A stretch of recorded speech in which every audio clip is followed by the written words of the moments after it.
it's Kim from Wildcard Wanderer and welcome back to my channel. The quarantine may have either made our creative juices flowing or may have caused us a very unpleasant art block. As for me, when art block is in the way, I turn to nature. And today, let's savor the last glimpse of summer here in our place.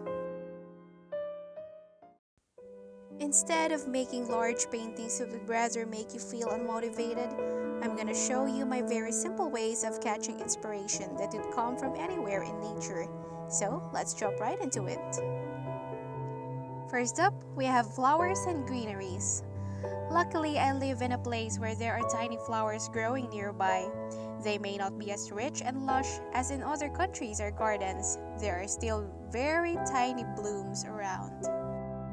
With the fine weather, I went outside and sat down on a nice spot where I could make very quick and simple sketches.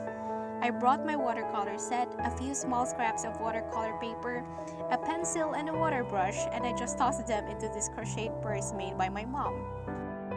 There's so much to look around like the trees, but I focused on the smallest things, like these little yellow flowers. In that way, I won't be forced to sketch something grand and large as the mountains and the fields. So yeah, the yellow flowers I think are enough to inspire me for a new illustration. When I went back into my workspace, I quickly sketched a scene which really attracted me, and that is my feet with my loafers on stepping onto the greens, which I think looks so aesthetic and pleasing. Then again, I'm suggesting to use a very limited palette in doing this kind of activity and make it a very quick painting. Try not to capture everything in detail. Remember, you are just making a very brief glimpse of a moment. You can also choose to do this in a regular size sketchbook if you keep one. Now let's go to insects. There are a lot of interesting delicate creatures flying and hopping around, from moths to butterflies and bugs to grasshoppers. Whatever you find cute and colorful, just sketch them right away. These are some examples of my sketches inspired by insects that I made many moons ago.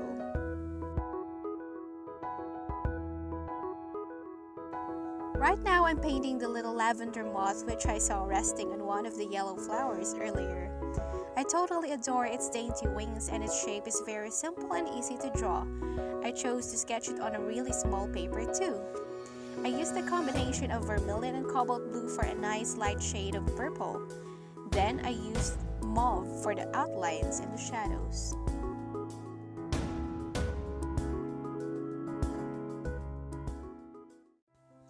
The cute animals! Our place is not crowded by a lot of animals, so I just chose to sketch my bunny.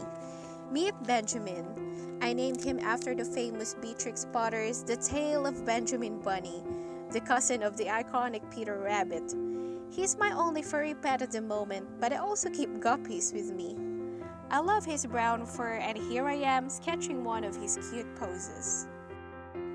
Animals with thick fur can be tricky to paint, so in order to sketch Bun Bun, I used a bit of wet and wet technique. The colors are mixes of burnt sienna and raw umber with Van Dyke brown for shadows and outlines. I added green grasses behind him to suggest a realistic, nature-inspired atmosphere. If you don't have a bunny, you can sketch your dog, or your cat, or your hamster perhaps.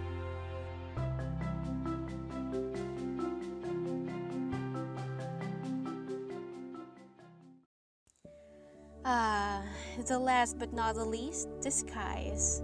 Honestly, I don't really have to explain a lot why skies are perfect to look at whenever you're stuck in an art block. I mean, who wouldn't admire the beautiful side of the skies?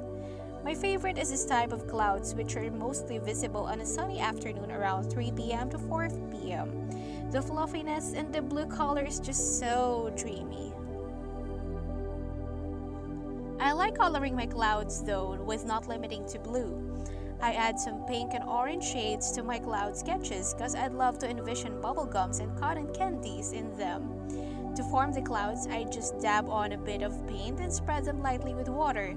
You will see a movement among the pigments that makes the clouds look interesting. You can use paper towels to lift some paint to make the highlights.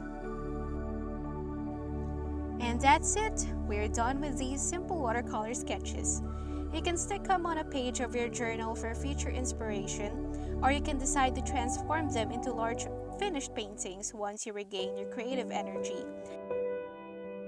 As for me, I will stick them on the wall near my workspace so I have something to stare at to spark some inspiration whenever I want to paint. I hope you guys enjoyed this little video as much as I enjoyed filming it. Please give it a thumbs up and don't forget to subscribe to my channel. Thank you so much for watching. If you know more ways to find inspiration and battle art block, let me know in the comments below. Feel free to send me some suggestions if you got any, and I'll see you in my next video. Bye bye!